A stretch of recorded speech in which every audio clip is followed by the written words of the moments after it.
J'ai jamais occulté le fait de me dire que si véritablement ça ne fonctionnait pas, de retourner au salariat ou de réfléchir à une autre option. Et on peut aller aussi dans le mur. Ah, c'est intéressant ce que tu dis. Au pire, ça ne fonctionne pas, je retourne au salariat. Ça permet d'être encore plus fort sur son plan A. On se donne les moyens, on fait le maximum, on pivote, etc. Mais est-ce qu'à un moment donné, on peut aussi avoir l'humilité de dire, finalement non, ça ne marche pas. Ok, donc ce que tu dis, c'est qu'au contraire, ça a soutenu ton plan A, le fait d'envisager. Et je me dis, t'as quand même réussi à faire ça. En fait, c'est...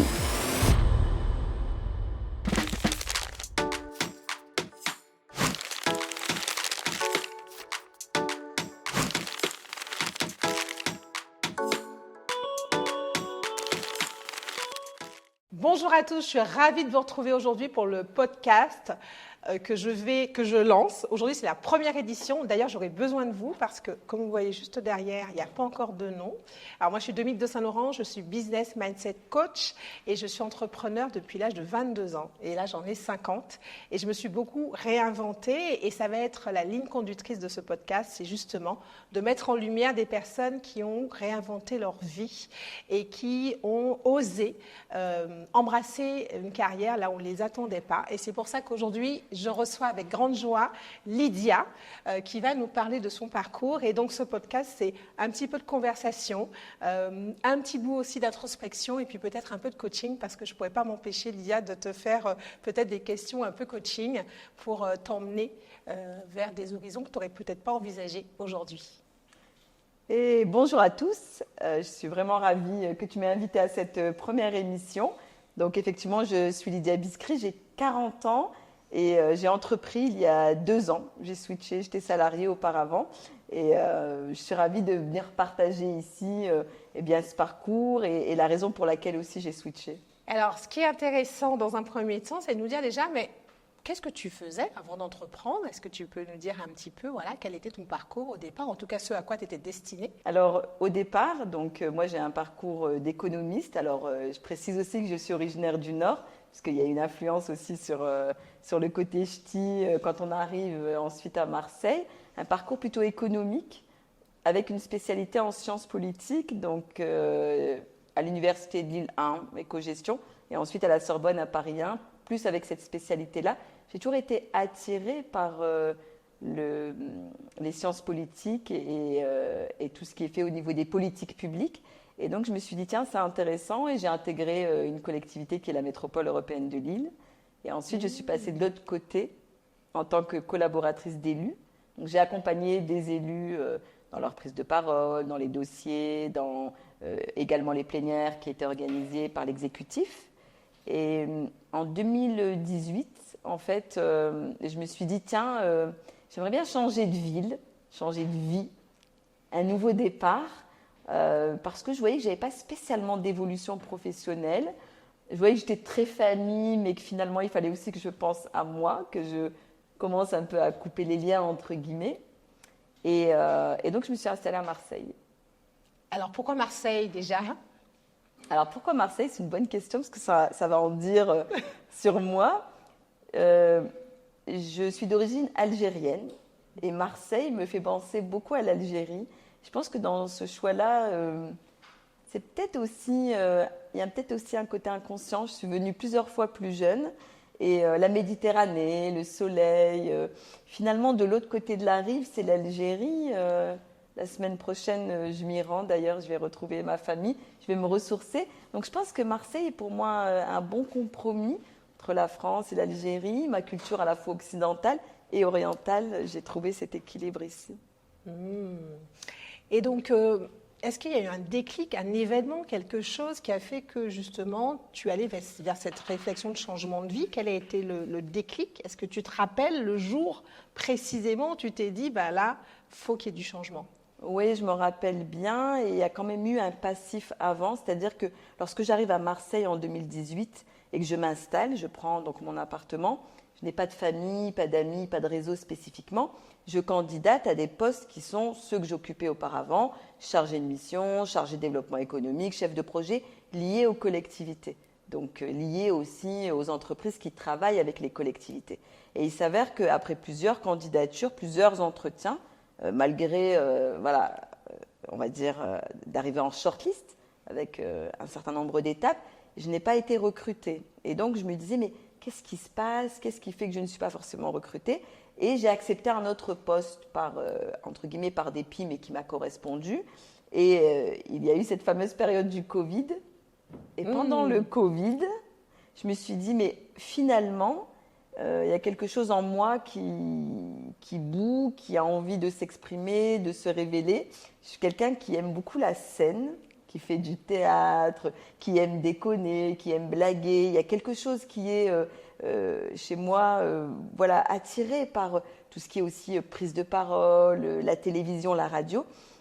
Arrive la tendance du podcast, à peu près à cette période, et je me dis, mais toi aussi, lance ton podcast. Donc, j'ai commencé à enregistrer ma voix avec le smartphone à la maison. Et ensuite, je suis allée chercher du matériel. Et à ce moment-là, j'étais encore en poste.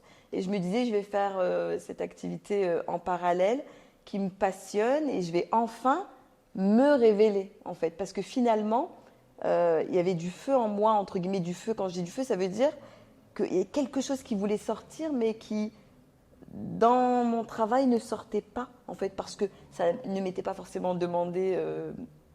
Donc, c'est à ce moment-là que ça a commencé à se révéler. J'aime bien cette image du feu en soi. Est-ce que tu dirais que ce feu a toujours été là, mais que du coup, tu l'avais un petit peu mis en sommeil ou tu ne le prenais pas en considération, ou est-ce que vraiment c'est à ce moment-là que ce feu est arrivé? Qu'est-ce que tu pourrais dire par rapport à ça? En fait, je trouve ta question intéressante et c'est vrai que je ne me la suis jamais posée. Elle est intéressante. J'ai pas forcément senti ça auparavant. C'est comme si je découvrais un talent oratoire chez moi ou un talent de créativité. Et même aujourd'hui, 2 ans et demi après avoir produit cette émission et décliné un certain nombre d'offres, de produits, d'accompagnement, etc., c'est comme si finalement je découvrais une personne, en fait, vraiment. C'est que je l'ignorais, en fait, ce que j'étais capable de faire. Même parfois, les semaines ou les mois se terminent et je me dis, ah, t'as quand même réussi à faire ça. En fait, voilà, ce que je peux te dire par rapport à ça, c'est que je ne le savais pas, je ne l'ai pas spécialement détecté à l'école ou au travail, mais petit à petit, quand les personnes me disent, mais finalement, tu es très à l'aise, je pense qu'on a tous un talent. Oui. Par exemple, je n'ai pas de talent en cuisine. J'ai des amis qui savent très bien cuisiner. Tu as des gens qui sont talentueux dans l'harmonie, l'espace. Et je suis convaincue les personnes ont tout un talent. Et c'est avéré que je pense que moi, j'ai ce talent-là. C'est tout. Donc, tu arrives à Marseille, tu trouves un job, donc tu restes un petit peu dans le même domaine au départ. Là, tu sens ce feu, ça brûle. Voilà. Et tu décides de lancer ton podcast. Oui. C'est ça. Oui. Savoir, est-ce que ce talent d'art oratoire, tu le découvres avant de lancer ton podcast, et donc du coup, ça te confirme que c'est le bon choix, ou c'est parce que tu as envie de développer quelque chose d'autre et l'idée du podcast te vient, comme tu aurais pu décider de, je sais pas, écrire un livre ou je sais pas. En fait, on est toujours inspiré par des personnes et c'est vrai que depuis assez jeune, j'admire ces femmes en fait, entre guillemets de pouvoir qui sont à la télévision, des femmes comme Claire Chazal, comme Anne Sinclair, comme d'autres femmes aussi qui prennent la parole, qui ont un certain leadership. Et au fil des années, j'ai toujours rêvé d'animer une émission à la télé, à la radio. C'est toujours un rêve vers lequel je vais. Et donc, c'est la raison pour laquelle je fais le choix, en parallèle de mon activité professionnelle, de lancer ce podcast dans lequel se révèle finalement cette sensibilité-là, cette écoute et ce talent oratoire. C'est à ce moment-là que ça se passe. C'est hyper intéressant ce que tu dis, dans le sens où tu as ce rêve d'animer une émission et tu trouves un moyen de démarrer quelque part. Et c'est vraiment intéressant parce qu'il y a pas mal de gens qui s'empêchent d'enclencher quelque chose parce qu'ils voient le haut de la montagne au lieu de se dire mais comment finalement je peux viser quelque chose de plus accessible mais qui va m'emmener vers ce rêve. Et je trouve ça hyper intéressant. Ouais, je trouve ça hyper intéressant. Et donc, raconte-nous, je ne sais pas, tu prends un micro, tu tapes aux portes, qu'est-ce que tu fais? Alors, je vais te raconter. Et avant ça, c'est vrai que ce que tu dis, le plus dur, c'est de 0 à 1, véritablement. C'est ça. Parce qu'une fois qu'on est dedans, c'est sûr qu'on galère.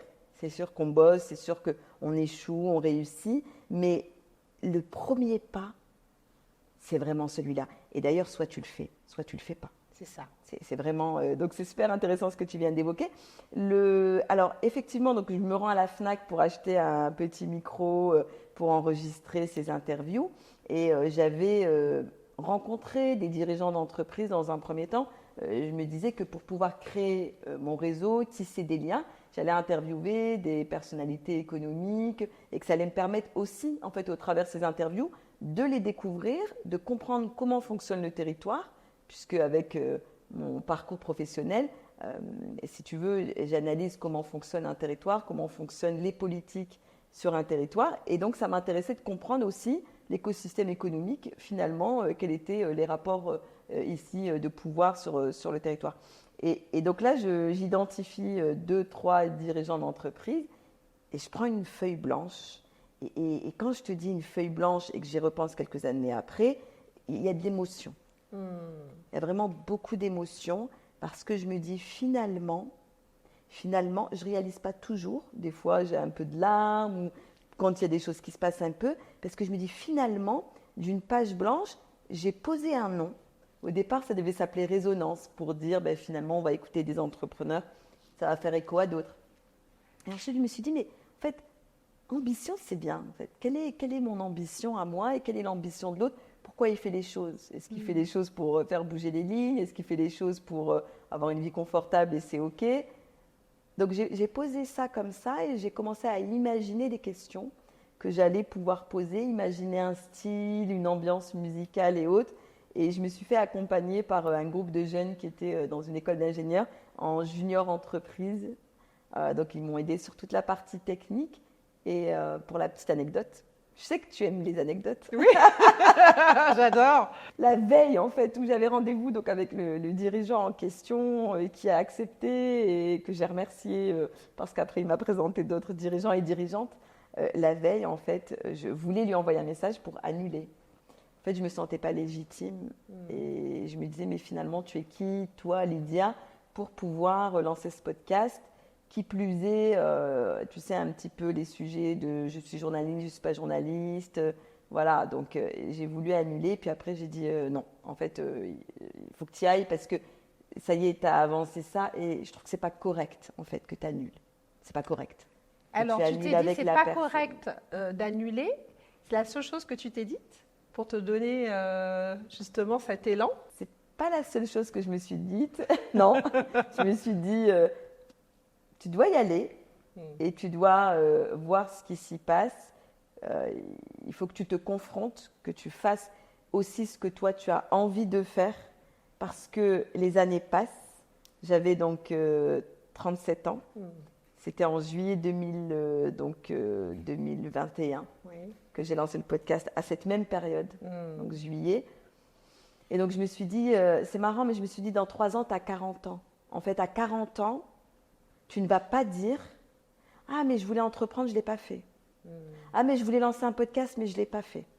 À 40 ans, en gros, ça va te sembler bizarre, ça fait un peu schizophrène, mais à 40 ans, je ne vais pas dire « Non, mais je ne veux pas t'entendre, toi, en fait. » Tu ne vas pas me dire « Ouais, je n'ai pas fait ci, ça. » Tu le fais maintenant. Tu as 3 ans. C'est marrant, hein, tu as 3 ans. Alors, du coup, j'ai envie de te poser cette question. Est-ce que tu t'es vue à ce moment-là à la place de Claire Chazal? Alors, Claire Chazal, comment te dire? Le level, il est là. Est-ce que tu t'es visualisée est-ce que tu as ressenti justement ce rêve Tu vois, c'est ce qui se passe à l'intérieur de soi quand on a ce pourquoi fort, en fait. Et on est à la fois pris entre cette peur, parce que finalement c'est de la peur quand on ne va pas jusqu'au bout, et en même temps ce feu dont tu as parlé en début. Et est-ce qu'il y a une image qui t'est venue en particulier de toi à 40 ans, au moment où tu avais 37 ans, tu t'es vue comment? En fait, je ne me suis pas vue dans un premier temps, je ne me suis pas visualisée, parce que pour moi, c'était toujours quelque chose de petit, c'est-à-dire que j'allais vers les personnes. Mais petit à petit, lorsque je suis allée en studio de podcast, donc rue Sainte, où tu es venue, Oui.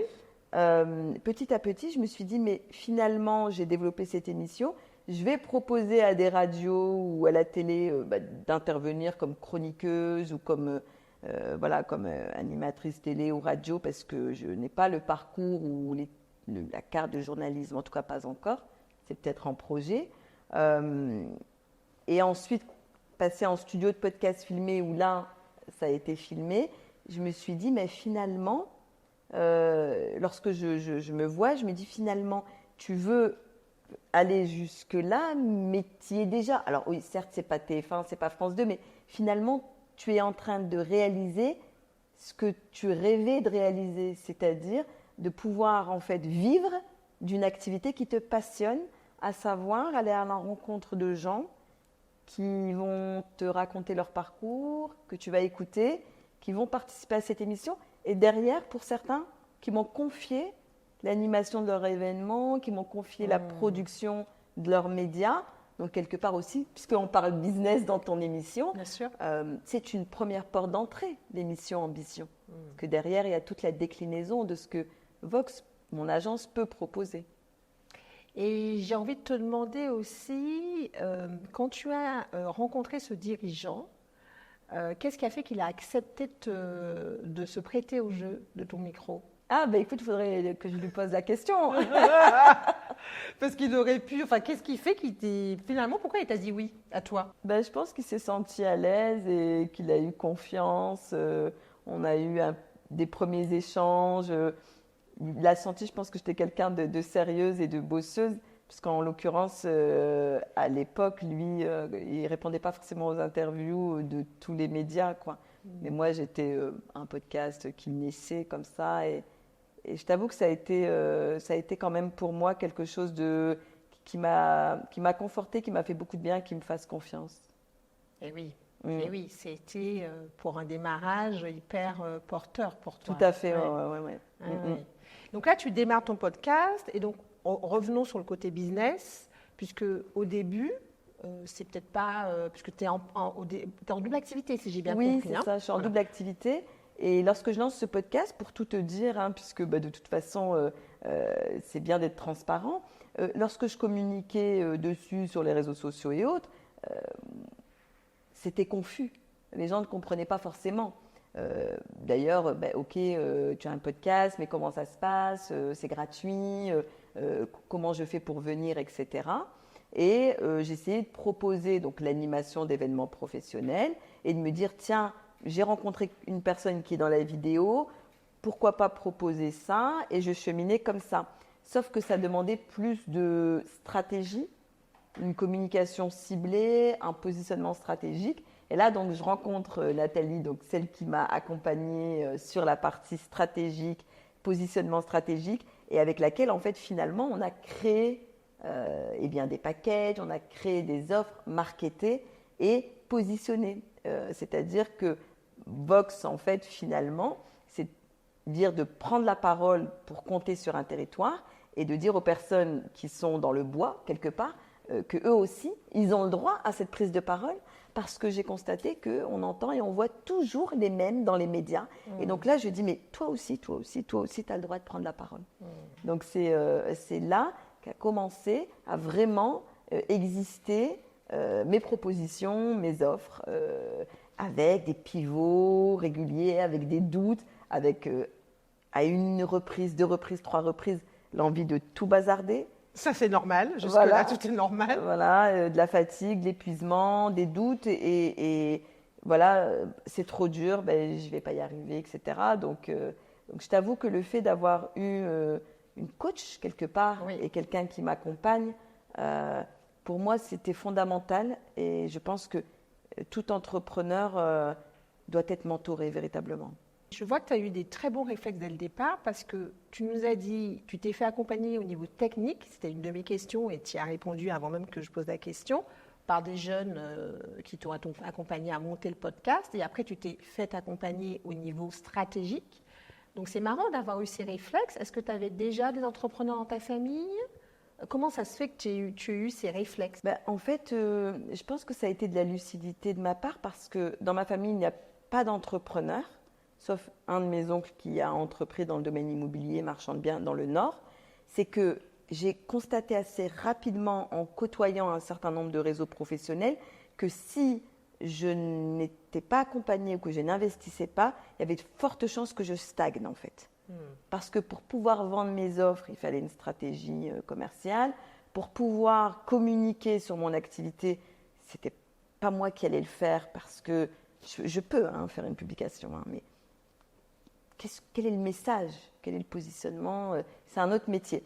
Donc je me suis dit, en fait, faire les choses pour faire les choses. Soit je me donne les moyens financiers, je fais un prêt à l'ADI, c'est une association du droit à l'initiative économique, et je me fais véritablement accompagner et je donne tout.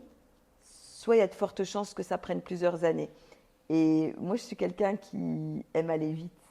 Même si je me pose, même si je prends le temps, même si je réfléchis, il faut que ça avance.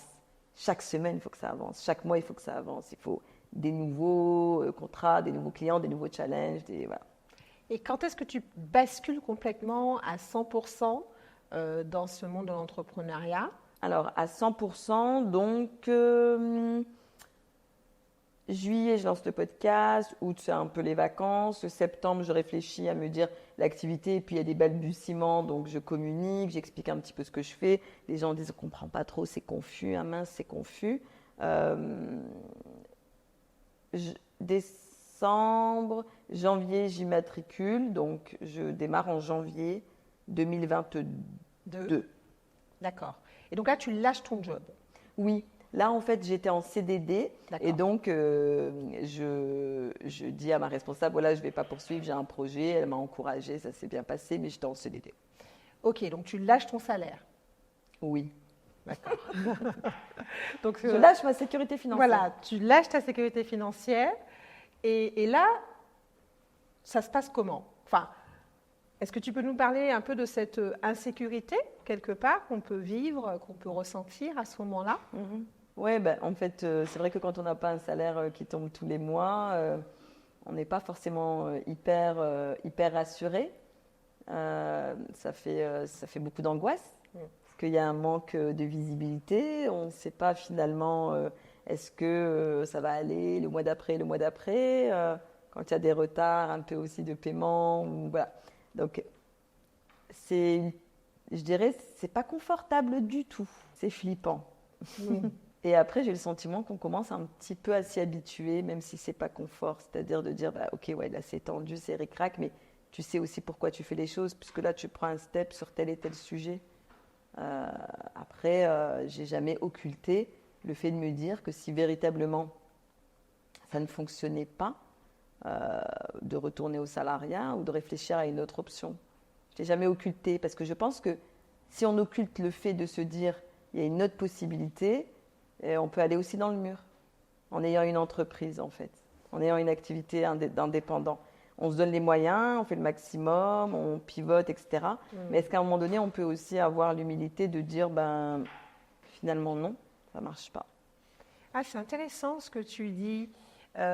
Parce qu'on pourrait aussi penser que de s'autoriser justement à avoir cette perspective-là, ça va avoir un impact plutôt négatif dans le sens où on pourrait dire, au pire, ça ne fonctionne pas, je retourne au salariat.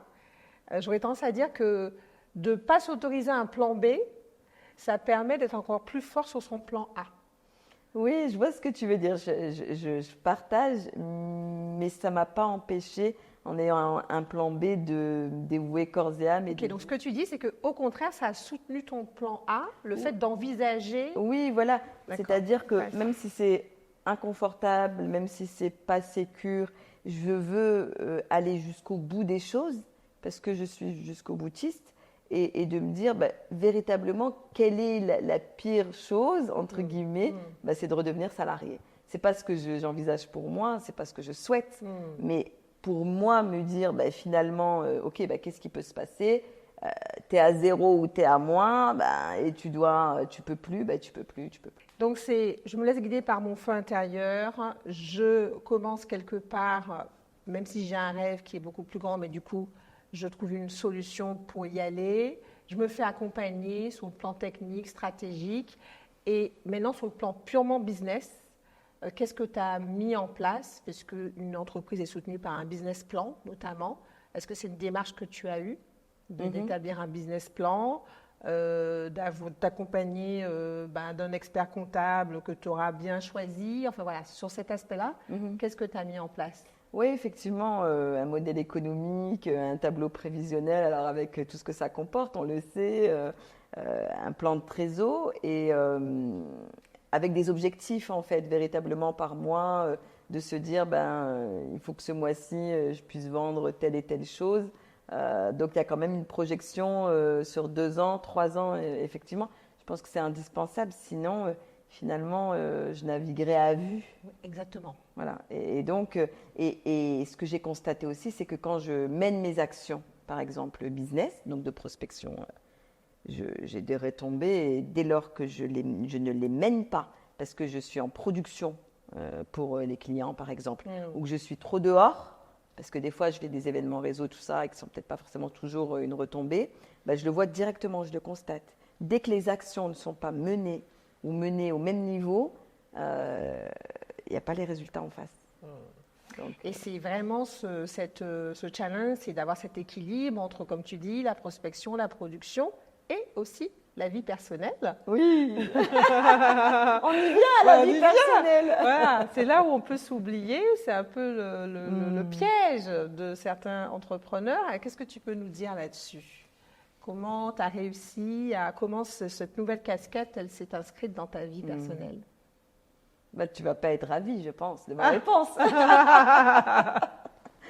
Écoute, quand je me suis lancée, je m'en suis rendu compte qu'il n'y a que quelques mois, Dominique, il n'y a que quelques mois, c'est que finalement, pendant 2 ans, parce que maintenant ça fait 2 ans et demi, j'étais dans un tunnel.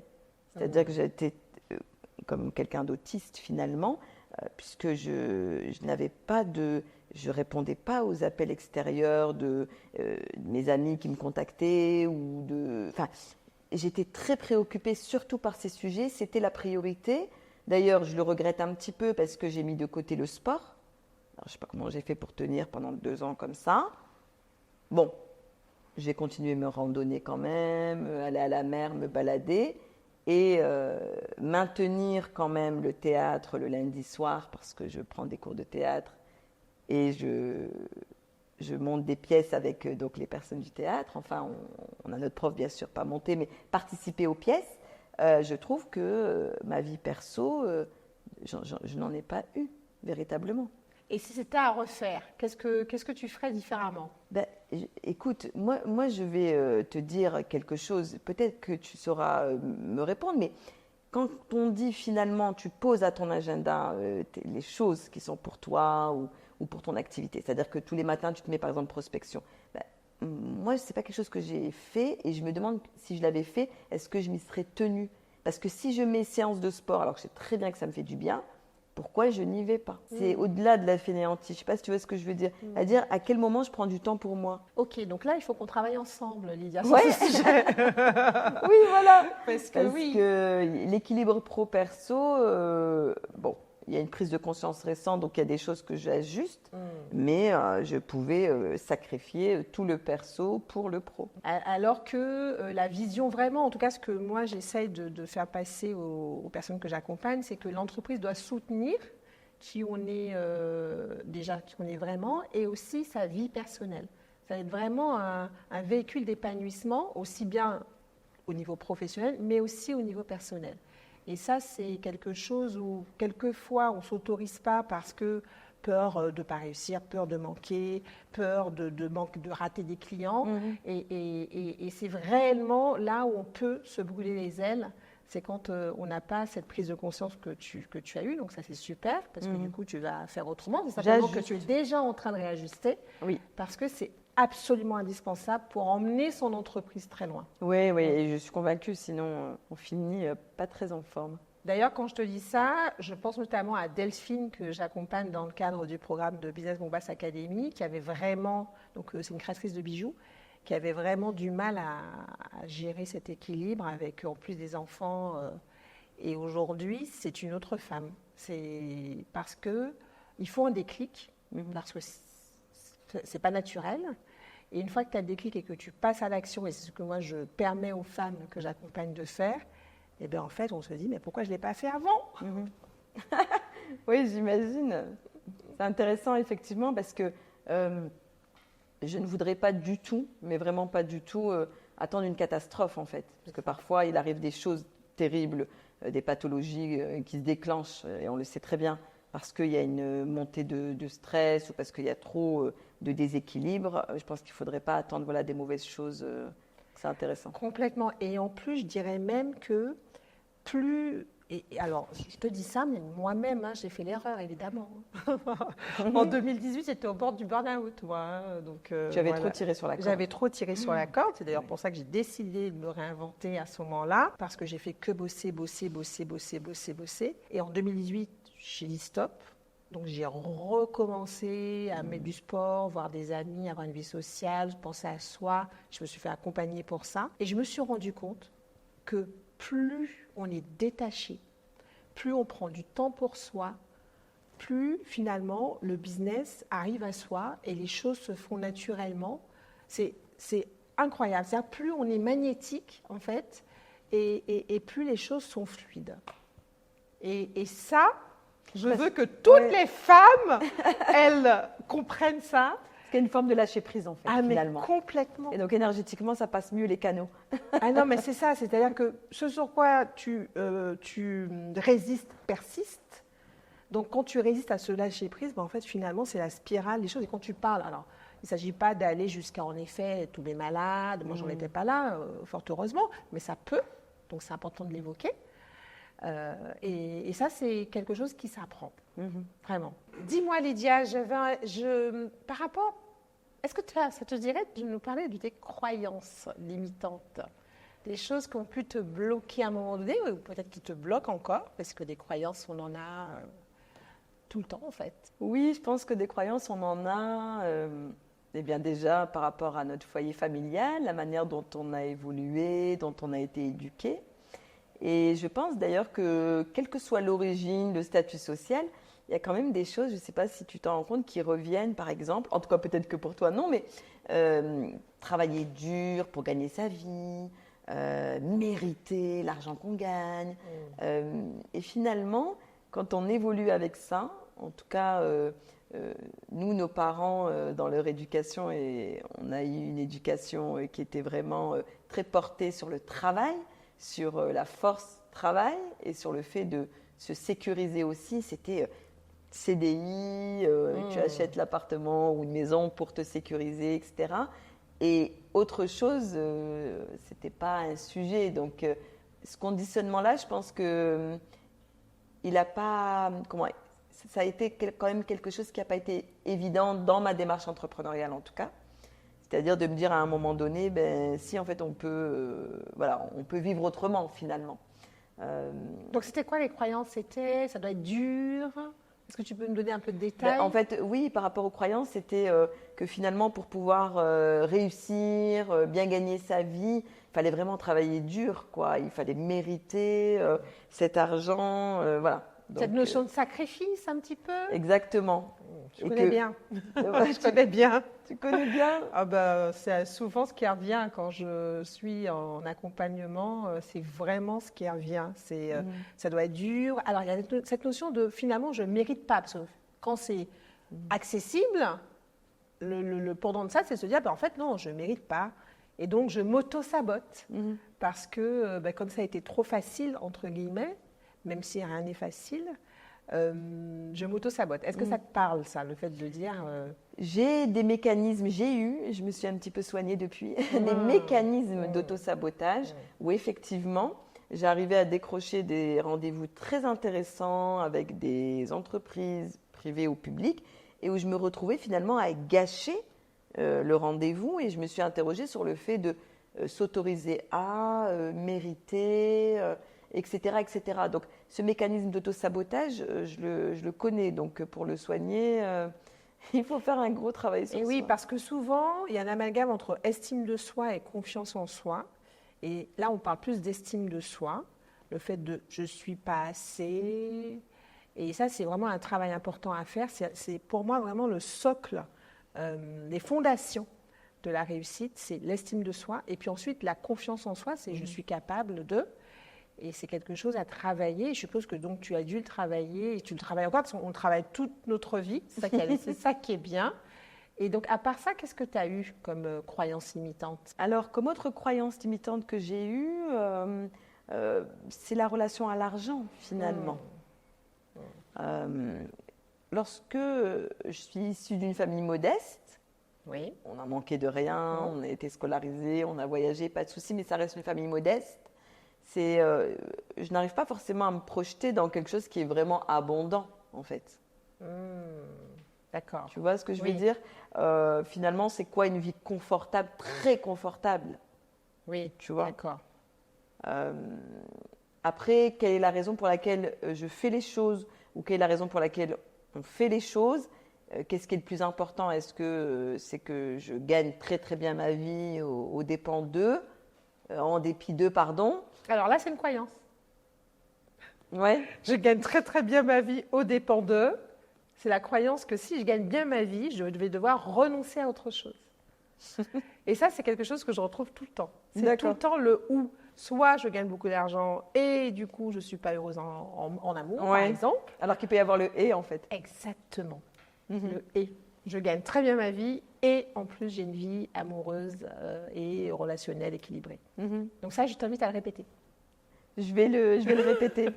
Et quelque chose aussi qui est quand même assez étrange, après je ne sais pas si c'est forcément proprement féminin, mais c'est qu'à un moment donné, moi j'ai confiance en moi, en ma compétence, en mes valeurs, et donc je vais produire, livrer ou honorer une prestation d'un certain niveau, d'une certaine compétence. Et quand il s'agit de facturer, donc je facture, etc., mettre des montants en face, ça a toujours été... c'est un peu perturbant, en fait. Et à ton avis, pour quelle raison c'est perturbant? En fait, c'est très étrange parce que moi, je sais très bien que pour pouvoir en fait arriver à produire X choses ou à animer X choses, il y a du travail en amont, donc j'en ai bien conscience. Mais c'est comme si c'était normal que j'arrivais à ce résultat-là. Donc il y a de l'argent en face, c'est normal, mais pour autant, c'est perturbant. Je ne sais pas si ça te parle ou si tu as déjà eu des personnes que tu accompagnes qui… Alors oui, c'est très difficile c'est la partie la plus difficile, c'est d'arriver à prendre conscience de sa valeur. Et souvent, on va donner de la valeur au temps passé, alors qu'en fait, oui, le temps, c'est une valeur, mais surtout, ce qui est de la valeur, à ton avis, c'est quoi? C'est la transformation que tu apportes au client, finalement. Exactement. Tu l'amènes de quel point à quel point, quelque part. Et moi, aujourd'hui, si j'ai été prête à payer, que ce soit des personnes dans la technique, en studio, ou une coach business et autres, si je suis prête, moi, à payer, c'est parce que derrière, j'ai passé des steps, en fait. Exactement. C'est finalement le résultat que tu as obtenu par rapport à un service, un produit, etc. Donc, c'est ça. Et en fait, c'est le temps que la personne va te faire gagner. Et donc, on dit que le temps, c'est… De l'argent, oui. Voilà. Et donc, en fait, c'est ça. C'est se dire, bien, je vais valoriser la transformation que je permets aux personnes de vivre parce que grâce à mon expérience, à mon talent, à mon expertise, eh bien, je vais faire gagner du temps. Oui, je suis assez d'accord avec toi. C'est vrai que parfois, quand je me pose un petit peu, et je pense que c'est tout à chacun, on se raconte un petit peu des histoires à soi-même aussi. Et je pense aussi qu'on est nous-mêmes, en fait, nos propres limites. C'est-à-dire, en fait, finalement, qu'est-ce qui m'empêche, moi, de taper à cette porte ou de passer un coup de fil à tel dirigeant d'entreprise, ou qu'est-ce qui m'empêche, moi, d'aller proposer à telle chaîne télé, tiens, j'aimerais bien animer une chronique. Qu'est-ce qui peut se passer? Il peut y avoir un oui et au pire le non. Voilà. Donc, je trouve que ça, c'est intéressant parce que quand on prend conscience que la limite, en fait, c'est vraiment nous-mêmes et pas l'autre. Souvent, c'est ça. Par exemple, si on parle de facturer un client, eh bien, si le client n'accepte pas la facture, c'est parce que souvent, nous-mêmes, on ne l'a pas assez accepté. C'est qu'on ne l'a pas assumé. Et comme tu dis, tout vient de nous, en fait. C'est nous qui décidons, c'est nous qui mettons le curseur. Et ça, c'est un déclic que j'ai eu, moi, en 2018, où j'ai vraiment compris que ma limite, c'était moi. Et c'est là que... Intéressant. Oui. Je me suis dit, mais en fait, ma seule limite, c'est moi. C'est ça. En fait, et c'est nous qui mettons le curseur. Ensuite, alors moi, je dis souvent, voir grand et commencer petit. De toute façon, il faut bien commencer par Voilà. quelque part, donc forcément. Et quelquefois, quand on veut commencer trop grand, c'est là que c'est contre-productif et qu'on ne fait pas le premier pas, ce fameux premier pas que tu as fait toi et qu'on a tous fait.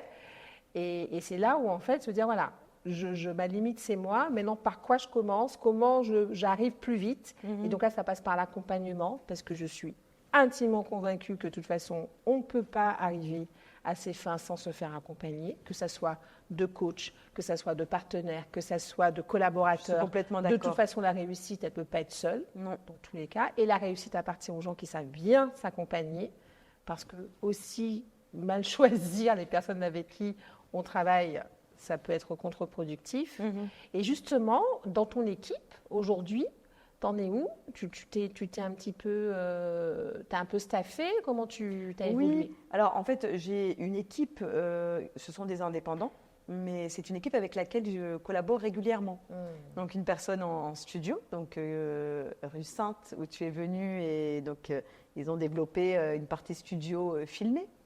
Donc je collabore avec Cyril, avec Anne sur la partie couverture médiatique, attachée de presse. Émilie quand il y a des déplacements pour des vidéos pour des entreprises, et Nathalie sur la partie stratégique pour Vox et aussi pour les clients. Donc il y a cette petite équipe intéressante qui me permet, lorsque je produis pour un client, d'avoir en fait l'ensemble de ses compétences, parce qu'une agence d'influence média 360, ça nécessite, ça requiert, puisque moi je suis celle qui va animer, interviewer, coacher le dirigeant sur sa prise de parole.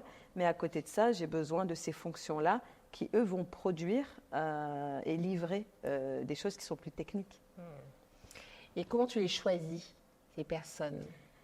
Ah, c'est intéressant, ce sont des rencontres. Ce sont des rencontres. Donc, Cyril, je l'ai rencontré dans le collectif des podcasteurs du Sud. D'accord. C'est un collectif qui réunit aujourd'hui plus de 60 podcasteurs et que j'ai découvert il y a 2 ans. Et donc des podcasteurs dans nombreuses thématiques et nombreux domaines.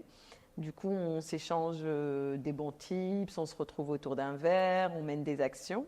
Il y a eu le festival du podcast, d'ailleurs, c'était la Claque Podcast Party il y a quelques mois. Donc Cyril, je l'ai rencontré là et on a commencé à collaborer ensemble. Et ensuite, on s'est vraiment rapprochés pour travailler de manière partenariale ensemble. Émilie, lors d'une randonnée, tu vois, c'est rigolo, c'était une randonnée organisée par des amis.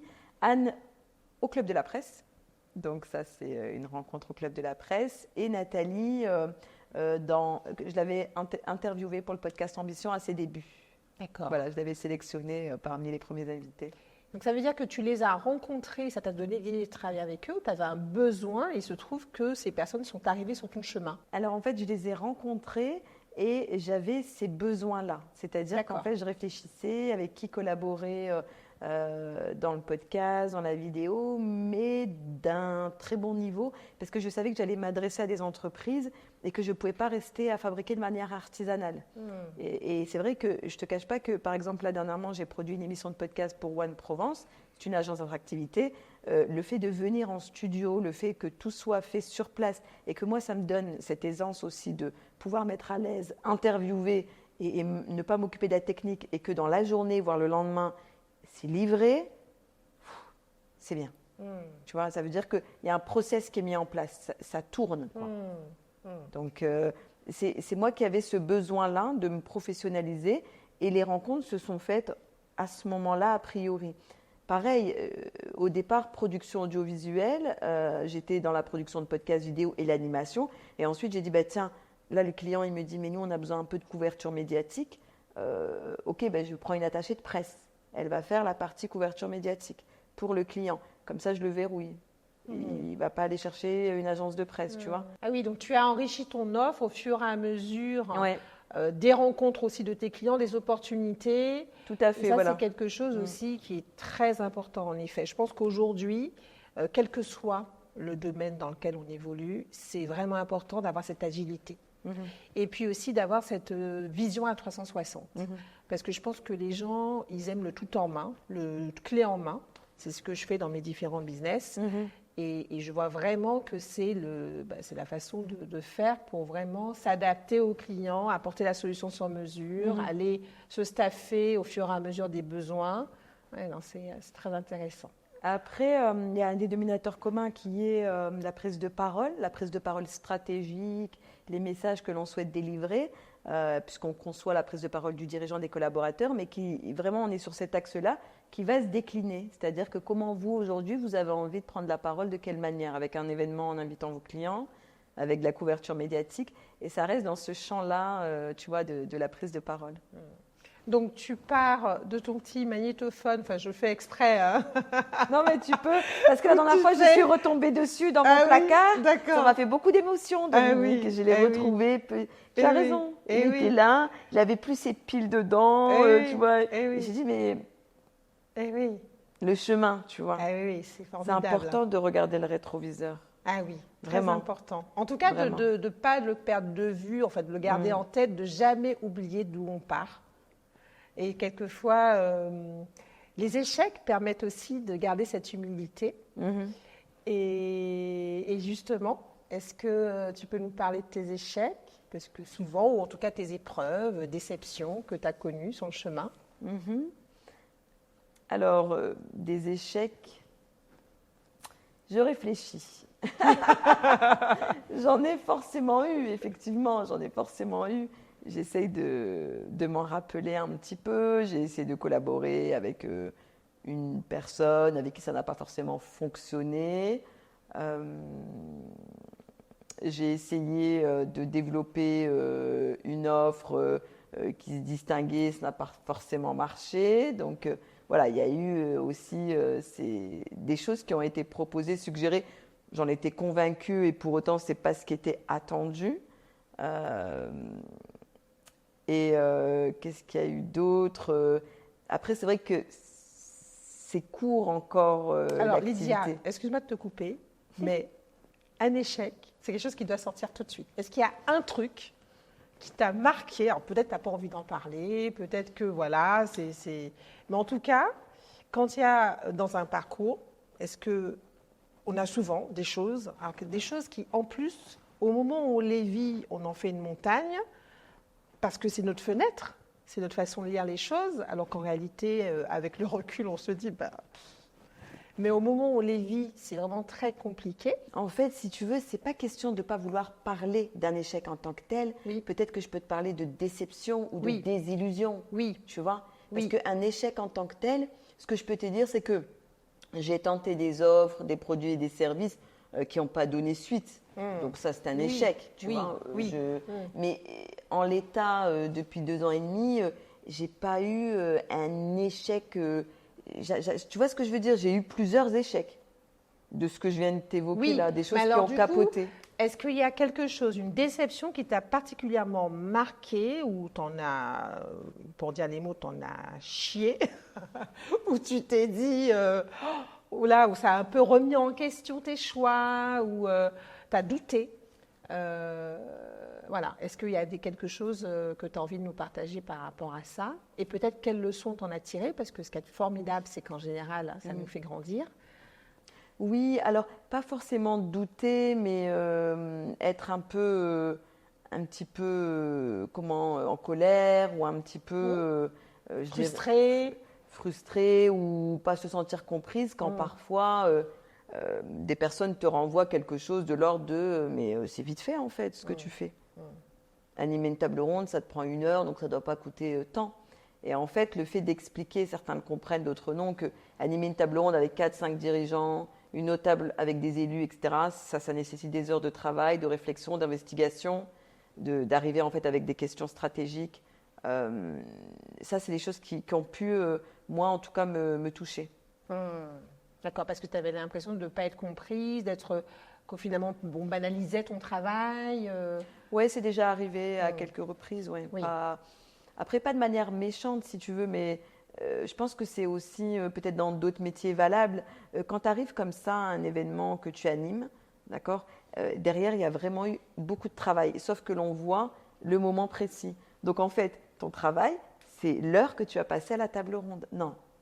Ah oui. Tu comprends ce que je Oui, veux te je vois dire? tout à fait. Quand Oui. tu délivres une vidéo d'1 minute, il y a eu du boulot avant, ou un podcast. Produire une émission de podcast, c'est pas juste enregistrer des voix en studio. C'est toute une réflexion, une conception, un habillage, etc. Et donc parfois, c'est pas toujours évident de faire comprendre que toute la dimension et tout le travail, on le voit pas toujours. Donc des fois, oui, c'est frustrant, Dominique. Je vois tout à fait. C'est vraiment cette partie, le haut de l'iceberg que tout le monde voit, et puis on ne voit pas tout le travail en amont qui a été fait. Et quelquefois, on pourrait aussi se dire qu'au final, alors moi, c'est ce que je dis aux personnes avec qui j'ai l'occasion d'échanger sur ce sujet, c'est je dis, mais quelle est ta part de responsabilité de ce résultat? Parce que souvent, dans une situation, ce n'est pas tout d'un côté. Donc si je te pose cette question. En fait, elle est intéressante parce que j'ai cheminé sur le sujet. C'est-à-dire qu'auparavant, je ne réagissais pas forcément. Que là, probablement parce que j'ai peut-être pris un peu plus de confiance, etc., je réagis et j'explique, j'ajuste, voire même je mets à distance. Comme ça, je dis, moi, je ne souhaite pas collaborer avec telle ou telle personne, puisque finalement, mon travail a de la valeur.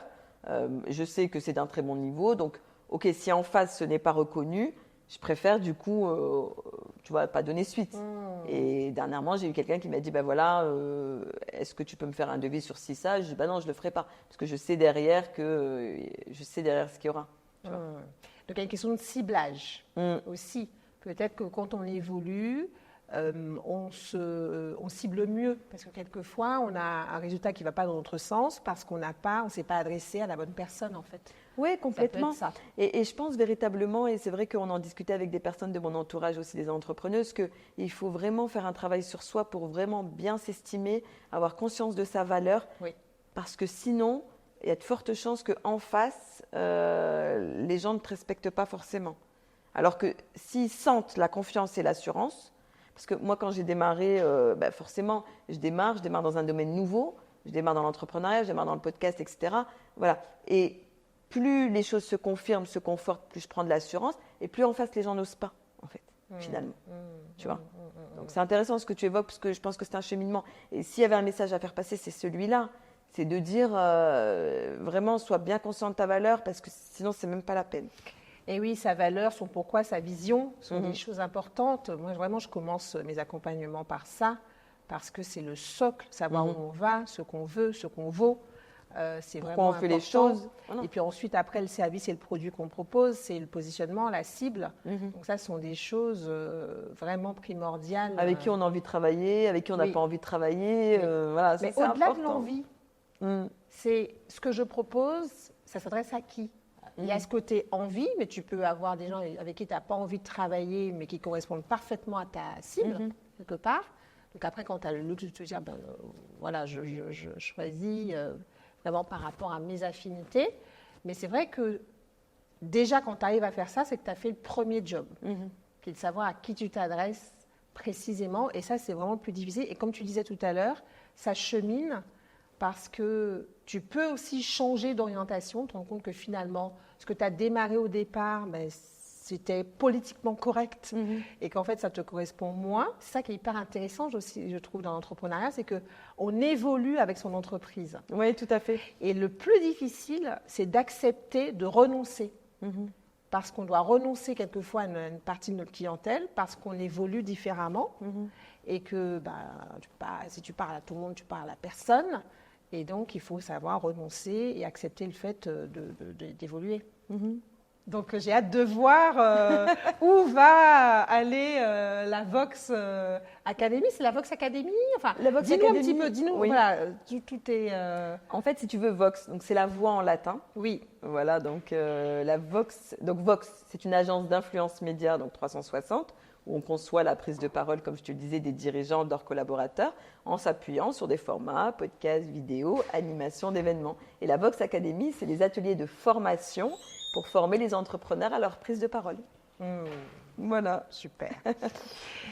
Alors maintenant, Lydia, est-ce que tu peux me dire où tu trouves ton inspiration, que ça soit au niveau professionnel déjà, mais aussi au niveau personnel, comment tu te ressources? Voilà, c'est quoi ce driver, ces choses qui t'animent? Il y a beaucoup de questions en une, choisis, mais en tout cas, voilà, quelle est ton inspiration? Où est-ce que tu vas chercher ton inspiration et ta force, ta foi? Alors, ça va peut-être te faire sourire parce qu'il ne fait pas l'unanimité, évidemment. Depuis déjà plusieurs années, c'est Bernard Tapie. Ah, ok. Voilà. Ah, oui. Pourquoi Bernard Tapie? Parce que en fait, il a démarré comme vendeur, je pense qu'il vendait des télés, et en fait, il s'est vraiment fait tout seul. Il s'est vraiment fait tout seul. Et il y a une phrase qui m'a marquée en fait chez Bernard Tapie quand il a été une fois interviewé, c'est qu'il m'a dit si je me suis lancée à un moment donné, c'est que je ne supportais plus l'autorité du médecin vers mon père, que je ne supportais plus l'autorité du policier vers mon père. Parce que petit statut social, ouvrier et autres. Alors probablement que ce n'est pas son seul driver, mais le fait que le gars, en fait, il soit voilà, un vendeur, un commerçant, et qu'il ait été en fait à la tête d'Adidas, à la tête de l'OM, alors peut-être qu'il est décrié, qu'on peut dire oui, il a fait ci, il a arraché les entreprises, plans sociaux, etc. Il n'en demeure pas moins que ce multitalent, ce multipotentiel il est sur scène, il joue la comédie, il chante, il fait du business, il est patron d'un club de football. Ben, moi, Bernard Tapie m'inspire. C'est marrant que tu aies une figure masculine. Et s'il y avait une figure féminine, est-ce qu'il y en aurait une? C'est Simone Veil, véritablement. Ah oui. Ouais, Simone Veil, parce que déjà, son engagement, ses convictions, tout son combat pour les femmes, et son courage de continuer en tant que députée à l'Assemblée, alors qu'elle a été sifflée, huée, et à chaque fois des remarques sur elle, etc. C'est véritablement quelqu'un qui m'inspire beaucoup. Et je dirais aussi Anne Sinclair, pour sa fidélité, comme toutes ces femmes qui sont aux côtés d'hommes de pouvoir, malgré toutes les conneries que les hommes peuvent faire, comme Strauss-Kahn ou comme Jacques Chirac, etc. Leurs épouses, elles sont restées à leur côté, fidèles jusqu'au bout. Donc pour moi, Anne Sinclair, c'est un modèle de femme, vraiment. Brillante, élégante, journaliste, quoi, enfin présentatrice, tu vois, avant de quitter ses fonctions, parce que son mari il était en politique. Je dirais que ces deux femmes-là m'inspirent. Il y en a d'autres, mais je dirais principalement. Et je relève un mot l'élégance, parce que c'est quelque chose qui me... Voilà, je suis hyper attentive à l'élégance. Je trouve que déjà le mot, j'aime beaucoup. Et puis ensuite, être élégante, je trouve ça me... À chaque fois que je regarde beaucoup les femmes moi, dans la rue, comment tu définirais l'élégance? C'est quoi pour toi l'élégance? Ah, je ne m'attendais pas à cette question. Oui, mais je ne sais pas, elle me vient comme ça. Parce que c'est un mot, vraiment. L'élégance. Je définirais comme, je dirais, à la fois dans le comportement, à la fois dans la manière de s'exprimer, à la fois dans la manière de s'habiller, de quelque chose de... Après, je ne vais pas parler d'un synonyme ou autre, mais quelque chose de charmant, de doux. Et moi, je serais curieuse de savoir aussi, pour toi, qui t'inspire? J'ai beaucoup de personnes qui m'inspirent. Alors, moi, j'ai une femme en particulier, c'est Oprah Winfrey. J'aime sa force, j'aime sa foi, j'aime son éloquence, j'aime son audace, j'aime son parcours. Oui. Oprah Winfrey, d'accord. Et s'il y avait un son homme? Leadership. Et s'il y avait un homme? S'il y avait un homme. T'inspire? Alors, j'hésite. Emmanuel Macron, peut-être? Non. Non, il ne t'inspire pas encore. J'hésite entre mon père et mon mari. D'accord, bon, c'est bien, ils sont à côté de toi. Oui, je dirais ça. Je dirais les deux, oui, voilà. C'est pas très original, mais en tout cas, ça m'apporte beaucoup au quotidien. Alors, je dirais que mon mari m'inspire beaucoup. Écoute, Lydia, c'est le moment pour moi de te remercier pour cette authenticité, vraiment, de t'être livrée sans filtre. Je pense que certainement, il y aura peut-être des choses qui vont arriver suite à ce podcast, chez toi, en tout cas chez moi, beaucoup. Et merci aux personnes qui nous ont écoutés. Alors, vous avez vu que le podcast n'a pas de nom. Enfin, je n'ai pas vu ou entendu que le podcast n'a pas de nom. Et on compte sur vous justement pour nous faire des propositions, pour trouver un nom à ce podcast. Alors, peut-être que cette première émission, ça sera très évident pour vous de trouver le nom. Et on compte vraiment sur votre contribution pour ça. D'ailleurs, Lydia, je t'introduis, enfin, je te mêle aussi à cette, Avec plaisir, à pour cette réfléchir. mission pour réfléchir à un nom de podcast. Et j'ai vraiment pris beaucoup de plaisir à partager ce moment avec toi. Et c'est un honneur vraiment pour moi que tu aies accepté cette invitation. Et si tu peux nous dire aujourd'hui ton actualité, où est-ce qu'on peut trouver volontiers. Déjà, merci Dominique, parce que je ne m'attendais pas forcément à ce type de conversation que j'ai trouvé vachement intéressant, finalement, au-delà de l'interview lui-même. Ça m'a fait réfléchir et je t'avoue que cet exercice, je ne l'avais pas encore fait, puisque être de l'autre côté du micro, n'est-ce pas? Donc, je trouve qu'il y a un travail d'introspection qui va se poursuivre après avoir passé la porte, t'imagines bien. Oui. Et j'ai trouvé ce moment aussi très touchant, en fait, finalement, parce que parler de soi, c'est intime. Oui. Donc, ce n'est pas forcément un exercice qui est évident, mais j'ai souhaité qu'il soit vraiment sincère, de vraiment parler de moi avec sincérité, c'était important. Et bien pour pouvoir nous retrouver, donc l'émission Ambition sur toutes les plateformes de podcast, donc en tapant Ambition, Lydia Biscry, si on souhaite vraiment le trouver rapidement. Et ensuite sur agence-vox.fr, vous retrouverez aussi l'actualité. Et merci de me proposer d'en parler. Avec plaisir. Moi, je vous dis donc à bientôt pour le prochain numéro. Hâte de vous retrouver. Et je souhaite une très très bonne suite et puis surtout de vous réinventer.